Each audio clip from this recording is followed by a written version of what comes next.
I'm going to give another example of the architectural imagination at work. There's a very famous study by an architecture historian named Rudolf Wittkower called Architecture Principles in the Age of Humanism. And it's a study of every villa that the Italian architect Andrea Palladio ever built. So let's imagine that Wittkower went with his students. He probably visited all the villas in the northern part of Italy. He may have measured them. He and his students probably drew them. And what he began to realize is that the villas, as different as they were, had some deep structural diagram in common, some geometrical ordering system that was not always immediately apparent, but was latent and could be discovered through this activity of measuring and drawing. Some of the villas were simple farmhouses. They were not decorated compared to the great urban villas in Italy. Others were lavishly decorated, both on the inside and on the exterior. Wittkower didn't look at any of that. Some of the villas were made of different materials, stucco. Some actually were made of more precious materials like stone. Wittkower didn't see any of that. All Wittkower cared about was this common diagram, this template. And out of that template, he devised, or he imagined, the geometrical essence of the Palladian villa. And in his final diagram, you can see it here, he draws that diagram. This is the architectural imagination at work. There are several things we can get for this. First of all, appearance is important. Appearance, representation, but also something deeper than surface appearance. There's also a deeper diagrammatic structure. Second of all, repetition is important. Each of these villas have something in common, but they're all variations on a single common theme.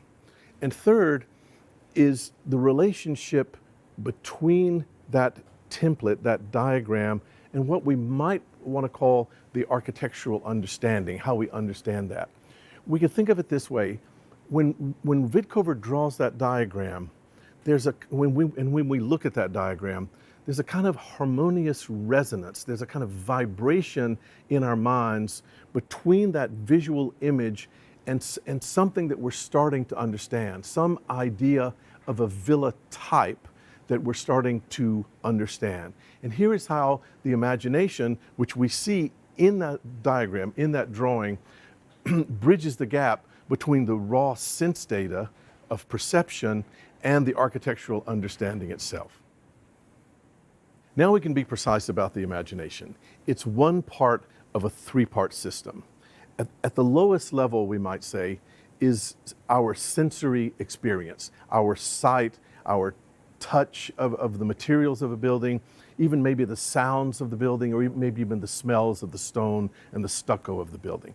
But those arrive as raw sense data. They're unencoded, they're unprocessed.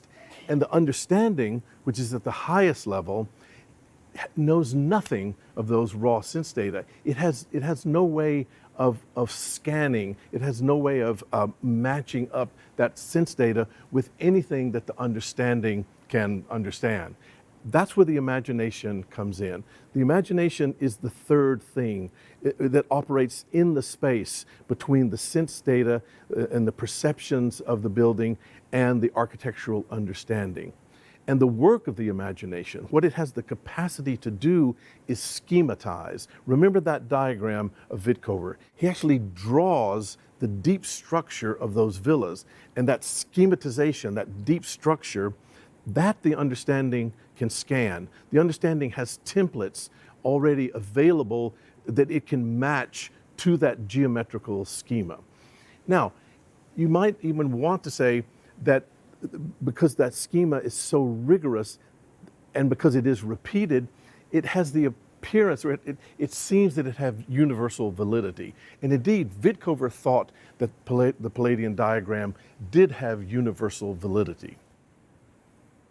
We could think of it this way, that when the imagination presents its schema to the understanding, it sets us on the path toward knowledge. And whatever knowledge is, it will have something to do with this interaction of the understanding and the imagination. The important thing for us is that this is a specific kind of architectural knowledge. It's come from the experience of architectural sense data. It's been schematized into an architectural diagram, and the architectural understanding has scanned it. In some ways, you might understand the imagination and the understanding as opposed. The imagination is temporal, the understanding is universal. The imagination is multiple, while the understanding is singular. But the understanding is also passive. It receives the imagination's input. The imagination is active. So we might say that the imagination organizes the sensuous manifold according to organizing principles that can be received by the understanding.